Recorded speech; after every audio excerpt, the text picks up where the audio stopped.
Hello दोस्तों, नमस्कार। आप सबका स्वागत है service now help desk Hindi के एक और वीडियो में। ऑन स्पेशल डिमांड हम शुरू कर रहे हैं एक सीरीज जो है सर्विस नो जीआरसी पे। तो चलिए दोस्तों, विदाउट डिले इस सीरीज को शुरू करते हैं। स्टार्ट करने से पहले एक चीज मैं बता दूं कि ये मैं स्टेप बाय स्टेप जाऊंगा।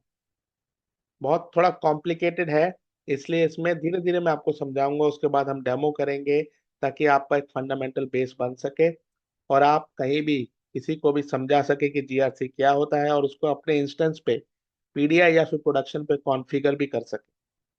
तो चलिए हम सबसे पहले शुरू करते हैं वीडियो नंबर 1 से, जो कि है why does organisation need GRC. मतलब ऑर्गेनाइजेशंस को जीआरसी की नीड क्यों पड़ती है। जी हाँ, हर ऑर्गेनाइजेशन रिस्क के साथ ही ऑपरेट करती है। रिस्क कम हो या ज्यादा हो, पर रिस्क होता जरूर है। इसमें हम कह सकते हैं कि टेक्नोलॉजी फेल हो सकती है क्योंकि अलग अलग टेक्नोलॉजीज यूज हो रही हैं। वेंडर सिक्योरिटी एक्सपोजर इंट्रोड्यूस कर सकते हैं। कई वेंडर्स एक कंपनी के अंदर काम करते हैं, कनेक्टेड होते हैं, तो वो कहीं ना कहीं से अगर वीक हैं, वीक चीजें यूज कर रहे हैं, डुप्लीकेट चीजें यूज कर रहे हैं, पायरेटेड चीजें यूज कर रहे हैं, तो वो लोग एक्सपोजर दे सकते हैं किसको, रिस्क को। ठीक है। इसके साथ साथ एक ऑर्गेनाइजेशन में कई सारी रेगुलेशंस होती हैं, उनको अगर हम फॉलो ना करें तो वहां भी एक रिस्क इंटरनली पैदा हो जाता है। इसके साथ साथ कई सारे इंटरनल प्रोसेस, लेगेसी प्रोसेस होती हैं जिनके अंदर गैप होते हैं और वो गैप एक रिस्क को क्रिएट कर सकते हैं। तो सीधी सीधी बात है कि रिस्क मॉडर्न बिजनेस का एक नॉर्मल हिस्सा है, इसको आप अवॉइड नहीं कर सकते। तो यहाँ पे सबसे बड़ा चैलेंज क्या है। देखिए, सबसे बड़ा चैलेंज या रियल चैलेंज रिस्क खुद नहीं है। अल्टीमेटली जो सबसे बड़ा चैलेंज है वो है विजिबिलिटी का ना होना। जी हाँ, रिस्क की विजिबिलिटी का ना होना। क्योंकि जब लीडरशिप को किसी थ्रेट को या उसके बारे में पता ही नहीं होगा, तो वह उसके ऊपर एक्शन कैसे ले पाएंगे। जब वो उसके ऊपर एक्शन नहीं ले पाएंगे तो वो थ्रेट धीरे धीरे और ज्यादा इम्पैक्ट करेगा बिजनेस को, इम्पैक्ट करेगा प्रोसेसेस को, और ये रिस्क डैमेज करेगा हमारी रेपुटेशन, हमारे क्लाइंट्स को, हमारे कस्टमर बेस को, इसके साथ साथ हमारे रेवेन्यू को। और इसके साथ साथ जब ये चीजें नहीं पता होंगी तो उससे डिसीजंस डिले हो सकते हैं। जो इश्यूज हैं, जो थ्रेट्स हैं, वो हिडन रह सकते हैं और उनका एक्सपोजर बढ़ता रहेगा। आई होप आपको ये अब क्लियर होगा थोड़ा बहुत। धीरे धीरे हम इसको और डीप में जाएंगे तो अब हम समझते हैं कि जीआरसी क्या होता है। देखिए, अभी ये सिंपल वर्ड्स में मैं आपको समझा रहा हूँ, लेकिन आगे जाके इसको और डिटेल में, तो थोड़ा संयम बनाए रखें और पूरा वीडियो देखें। बहुत कुछ बहुत अच्छे से अब आपको समझ में आने वाला है। तो जीआरसी क्या है। ये है गवर्नेंस रिस्क एंड कंप्लायंस, जिसे हम जीआरसी भी कहते हैं। जी हाँ, जीआरसी एक स्ट्रक्चर्ड अप्रोच देता है जिससे ऑर्गेनाइजेशन रिस्क को आइडेंटिफाई, मॉनिटर और मैनेज कर सकते हैं। ये business teams, security teams, security functions और आईटी टीम्स को एक कंसोलिडेटेड अप्रोच में कनेक्ट करते हैं ताकि रिस्क को जल्द से जल्द, अर्ली से अर्ली समझा जा सके और उसको एस्केलेट होने से रोका जा सके, या फिर अगर एस्केलेट हो चुका है तो उसका इम्पैक्ट कम किया जा सके। अगर सिंपल वर्ड्स में कहूँ तो जीआरसी उन एनवायरमेंट्स में क्लैरिटी और कंट्रोल लाता है जहां रिस्क अनअवॉइडेबल है। सिंपल वर्ड्स, किसी भी ऑर्गेनाइजेशन में आप रिस्क को पूरी तरह से अवॉइड नहीं कर सकते, इसलिए जीआरसी का होना यहाँ पे रिस्क को मैनेज करने और उसको कंट्रोल करने में एक अहम भूमिका निभाता है। आई होप आपको ये क्लियर होगा, ये बहुत बेसिक है। अगला हमारा डिस्कशन है why traditional approach fall short. मतलब जो भी हम अभी ट्रेडिशनल अप्रोच यूज कर रहे हैं वो रिस्क को मैनेज करने में फेल क्यों हो रही है, राइट। देखिए, पहले बहुत सी ऑर्गेनाइजेशंस स्प्रेडशीट, ईमेल या फिर मैनुअल रिव्यू के थ्रू रिस्क को मैनेज करती थी, लेकिन ये डिस्कनेक्टेड मेथड्स हैं। ठीक है। इन डिस्कनेक्टेड मेथड्स से हमें जो विजिबिलिटी मिलती थी वो फ्रेगमेंटेड थी, मतलब पूरी तरह से हमें रिस्क क्लियर नहीं होता था, जिसकी वजह से लीडरशिप को केवल और केवल एक पूरे रिस्क का एक छोटा सा पार्ट ही दिखता था और उसी पे वो काम करते थे। फुल पिक्चर नहीं थी, इसलिए रिस्क पूरी तरह से मिटिगेट, पूरी तरह से खत्म नहीं हो पाता था। क्योंकि आप जानते हैं कि जब विजिबिलिटी इनकम्प्लीट होती है तो डिसीजन स्लो रहते हैं और लेस इफेक्टिव हो जाते हैं, जिससे अल्टीमेटली लॉस ऑर्गेनाइजेशन का ही होता है। और एक बात याद रखें कि ऑर्गेनाइजेशंस इसलिए फेल नहीं होती क्योंकि रिस्क आते हैं, वो इसलिए फेल होती है क्योंकि रिस्क बहुत देर तक अननोटिस्ड रहते हैं। और अगर जिन पे एक्ट हुआ भी होता है तो वो एक पार्ट के ऊपर होता है, पूरी की पूरी पूरे के पूरे रिस्क के ऊपर नहीं होता। इसलिए ना वैसी अप्रोच हम दे पाते हैं, इसलिए ना वैसा हम एक्शन ले पाते हैं। तो यहाँ पे जीआरसी जो कि कोऑर्डिनेटेड अप्रोच है बहुत हेल्प करता है। अब आगे आप पूछेंगे how GRC improve the control, मतलब जीआरसी अगर हम लगाते हैं या लागू करते हैं तो वो ये कंट्रोल कैसे इंप्रूव करता है। तो यहाँ पे देखिए मैं जनरल जीआरसी की बात कर रहा हूँ। इन जनरल आप सर्विस नाउ के कंटेक्स्ट में भी इसको ले सकते हैं, बट ये जनरल है।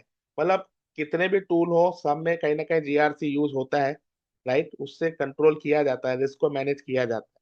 जब हम सर्विस नाउ जीआरसी स्पेसिफिकली पढ़ेंगे तो उसकी टर्म्स एंड कंडीशंस कुछ अलग होती हैं, जिसको मैं अलग तरीके से समझाऊंगा। तो इसको आप ये ना समझे कि मैं इस समय प्रॉपर सर्विस नाउ जीआरसी बता रहा हूँ, नहीं। ये जनरल कंटेक्स्ट है जो मैं आपके साथ डिस्कस कर रहा हूँ। तो देखिए स्ट्रक्चर जीआरसी किस तरह से प्रॉब्लम को चेंज करता है। यहाँ पे ऑर्गेनाइजेशंस को इंटीग्रेटेड व्यू मिलता है। इंटीग्रेटेड मतलब सारे उसके डिपार्टमेंट सब कोई एक जगह इंटीग्रेटेड वे में रिस्क को मैनेज कर सकते हैं, देख सकते हैं। कॉम्प्लायंस कंटिन्यूअसली मॉनिटर किया जा सकता है। इसके साथ साथ यहाँ पे ओवरसाइट स्ट्रांग होता है और अकाउंटेबिलिटी भी इंप्रूव होती है। अकाउंटेबिलिटी मतलब कौन सा डिपार्टमेंट किस तरह के रिस्क के लिए जिम्मेदार है, और अगर ऐसा रिस्क आता है तो उसकी क्या अकाउंटेबिलिटी रहेगी, ठीक है ना। सबसे इंपॉर्टेंट अगर हम कहें, लीडर्स यहाँ पे फास्टर और बेटर इन्फॉर्म डिसीजंस ले पाते हैं क्योंकि सब कुछ उनकी आंखों के सामने होता है।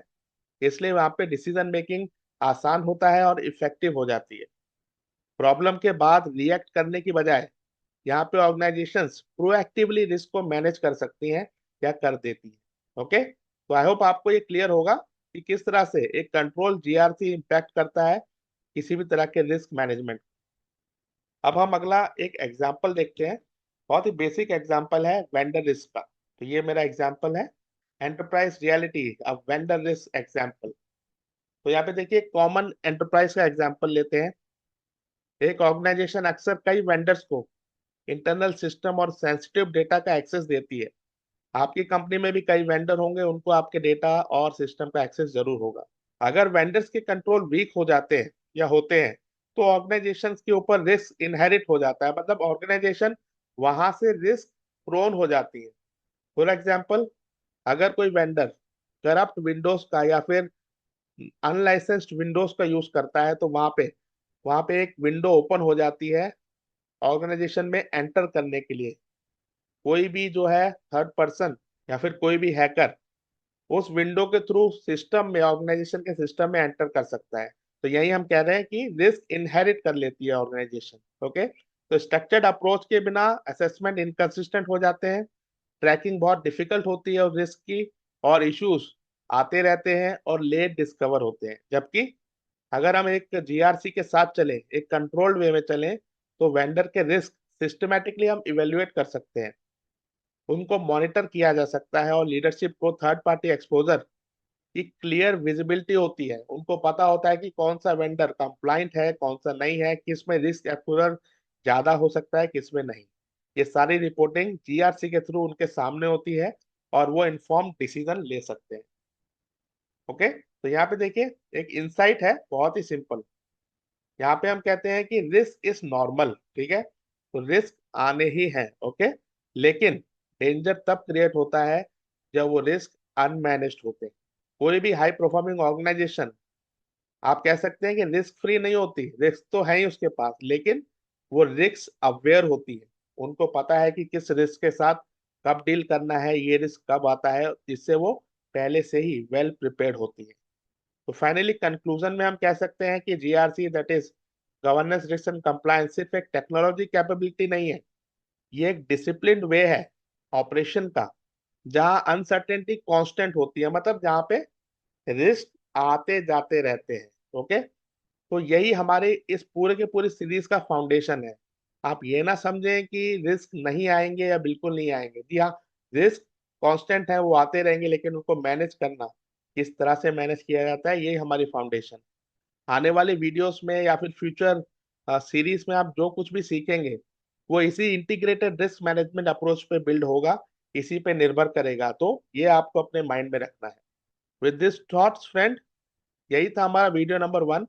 आई होप आपको क्लियर होगा कि why organisations need GRC, that is governance, risk and compliance. Video number 2 के साथ मैं बहुत जल्दी हाजिर होऊंगा। तब तक आप वीडियो को शेयर कीजिए अपने फ्रेंड्स के साथ, अपने कलीग्स के साथ, और बताइए आपको क्या इशू आ रहा है। I will see you in next video. इसके साथ साथ हमारी और भी फ्री सीरीज बहुत जल्दी शुरू होने वाली है। आप अगर डिस्कवरी के कोर्सेज को देखना चाहते हैं तो युडमी में मैंने डिस्कवरी कोर्सेज बनाए हैं। वहां पे जाके आप उसको अच्छे से जीरो से बेसिक तक आप, 0 से 100 तक आप उसको सीख सकते हैं। ठीक है, बहुत अच्छे एग्जाम्पल्स के साथ हमने शो ऑफ किया है वहाँ पे। बहुत सारे कमेंट्स हैं, बहुत सारे रिव्यूज हैं, वो देख के आप ले सकते हैं हमारा कोर्स। और भी नए कोर्स में लाऊंगा। तब तक thank you so much, bye bye.